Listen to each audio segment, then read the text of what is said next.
Hello everybody, it's Mel. Thank you so much for joining me today for the main character book tag.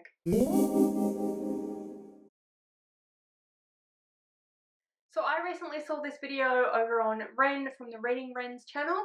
It was originally created by Kirsty from K-Beth Bookish. I will link Kirsty's original video as well as the video of Ren's that I watched recently in my description, so you should go and check out both their channels. First of all, subscribe to them because they are amazing, but also check out these videos. I think it's going to be a really fun tag. The main idea here is that it is another kind of bookish scavenger hunt, similar to Have You Got That Book Challenge and those sorts of things, except in this instance you are finding books with a main character who has X or is X. So that's the plan. I don't believe that there is a specific time that you need to keep in this. However, I think that the idea is that let's see how quickly we can do it. So I will time myself, but I'm not going to try and beat 10 minutes or anything like that. Hopefully I do it reasonably quickly, but you know, there's always one or two you get a bit stuck on. So we'll see how we go. I've not looked at these questions. When I say recently, I mean in the last sort of 3 months. So I haven't looked at these questions recently, so I don't remember. I think I remember the first one because I just looked at it just now. But yeah, we will see. It's going to be genuinely me running around not knowing what on earth I'm doing. Probably we will end up mostly getting books from in here. This is the kind of biggest collection of the books that I have in this house, but we could end up going out there, in which case you won't get to see me looking, but anyway, that's the way it goes. So I better bring up a timer. I feel like this is going to be a very chaotic video. Alright, so I'll bring up, I've got Ren's video up with the questions, so I'll start the timer. Alright, and first question, they are adopted.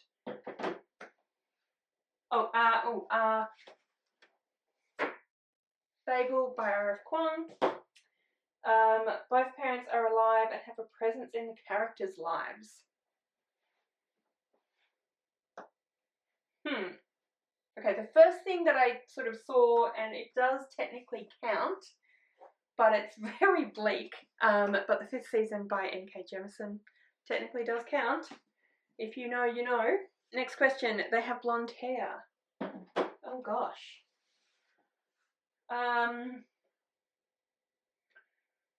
I don't actually know.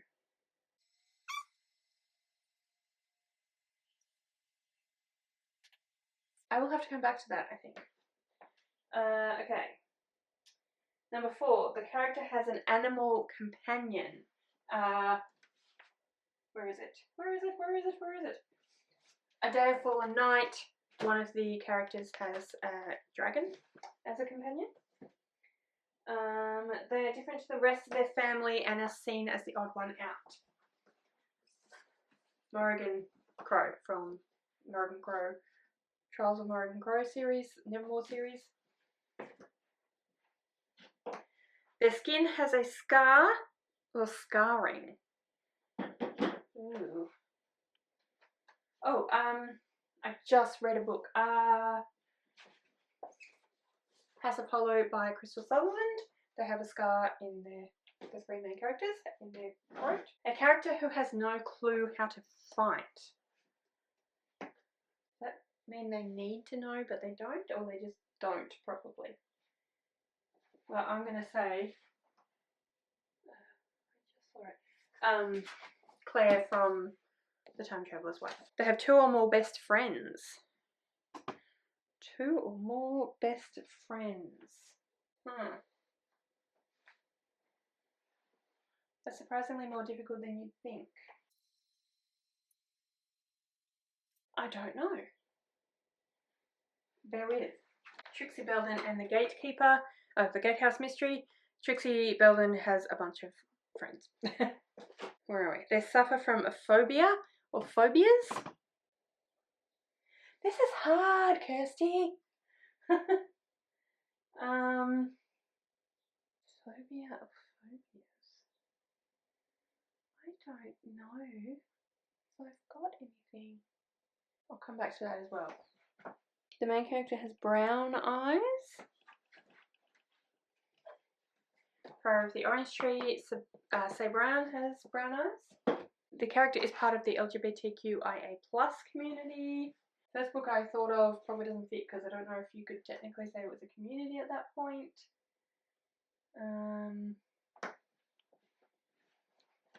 Delilah Green Doesn't Care by Ashley Herring Blake. The main character is cursed.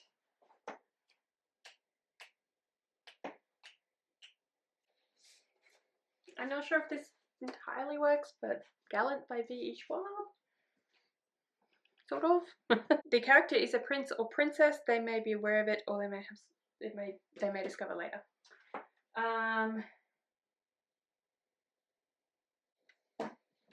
Bit of Blue by Kristen Cashaw.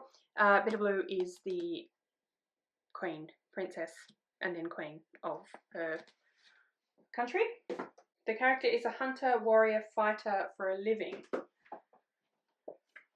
Graceling by Kristen Cashaw. The main character, Katza, is graced with fighting. The main character is an out-and-out coward and afraid of the world around them. Gosh. Oh. Arthur Dent from Hitchhiker's Guide to the Galaxy. The book title features or is entirely the main character's name. Oh, damn. That would work for Bit of Blue. Ariadne by Jennifer Saint. It is about Ariadne from Greek mythology. The character is unaware at the start of the book series that they have powers and or inhuman abilities. He's unaware. Unaware. Assassin's Apprentice. Definitely he's unaware at the beginning because he's a small boy. They're a loner and just like being around people.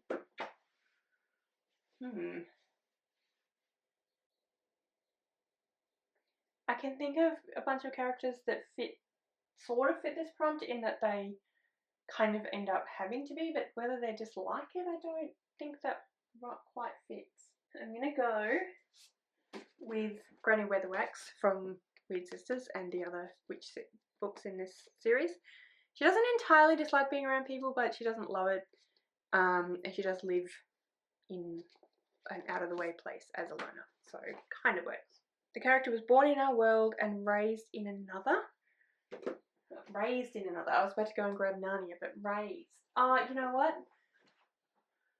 I am going to say The Lion, the Witch and the Wardrobe because the Pevensies go into Narnia. Lucy's like 6 or something, and while they're in Narnia they grow up and they become the kings and queens of Narnia. So even though when they come back they're still children, they still grow up in another world. And the final question is, the main character is evil. Gosh. The main character is evil. I don't know if I have anything. Does Morally Grey count? Okay. I'm gonna stretch it, but then I have another. So I have 2 possible answers, both are a stretch.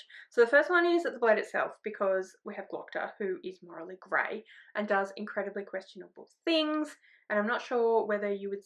I think he thinks the reasons make it justified, but I don't know that they do. So there's that one. And then Legends and Lattes by Travis Baldree. Now, hear me out. Viv is an orc, and in Lord of the Rings, where the whole idea of orcs came from, and then Dungeons and Dragons, which this is very much inspired by both, orcs are, in Lord of the Rings, always evil. So Viv is not evil in this book, but her original character would have had to have been evil. I don't know if that makes which one works, but I have 2 for that. And then I've got 2 more that I need to go back to. They have blonde hair and they suffer from a phobia. Okay, so if I reuse a book, I can say House of Hollow because they have like white blonde hair. And then phobia. I don't think I have anything that works for a phobia, so I'm going to say I'm done. Oh my god, it says, oh wait, hang on. 12 minutes 54 seconds. I looked at because it counts like half seconds, and I looked at it and thought it said 50 minutes. I was like, what? How can that be? But no, 13 minutes now, because I didn't stop it when I thought 12 minutes and 50 seconds. So that's not terrible, not great. I don't know. What do you think? Also, what do you think of some of my answers? Because I feel like, particularly my last one, a few of them were a bit of a stretch. So let me know in the comments below. But I thought it might be fun to tag some people. So the way that I have occasionally, I tag in all sorts of different ways, so it's a bit difficult to sort of say this is how I always tag, but I'm going to do what Victoria does when she tags, when she goes into her subscription feed and just most recent people to put something up. So the first person that's come up is Cassidy from Covers with Cassidy, who I very much doubt even knows I exist. I'm going to say I'm tagging Cassidy anyway, but I feel like she's probably not going to ever see this. That's okay. Then we have Eliza from Eliza's Bookshelf. So Eliza, you are tagged if you want to do this tag. Then we have a live stream from Steph from Novelty Corner. So Steph, you are tagged. Then I have another live stream from Leandra, the TBR 0. Then we have another person who definitely won't know I exist, but that is G from Book Roast. So I'm going to tag G again because she came up, even though I very much doubt she's ever going to see this, but, you know, who knows. And then finally, the next person and the last person I'm going to tag is, I am so sorry, I have entirely forgotten your actual name, but the channel name is Bibbidi Bobbidi Books, so you are now tagged. So those are all the people that I'm going to tag. That is this tag. Thank you so much to Kirsty for creating this tag. It was really, really fun. I really enjoyed thinking about that and running around and picking books. Now I have to go and put a bunch of books back on the shelves, but them's the breaks. And yeah, if you have not been tagged specifically by me, but you'd like to do the tag, then consider yourself tagged. If you'd like to leave me a comment, please do so. If you'd like to leave me a comment but you don't know what, then leave me a running emoji because I was running around. All of my social media details are listed in the description below, so if you'd like to go and follow me on any of those other platforms, please feel free to do so. Thank you so much for watching. I really hope you enjoyed this video. If you did, I would absolutely love it if you would subscribe to my channel and give this video a thumbs up. And yeah, like I said, thank you so much for watching. I really hope you enjoy this video, and I will see you next time.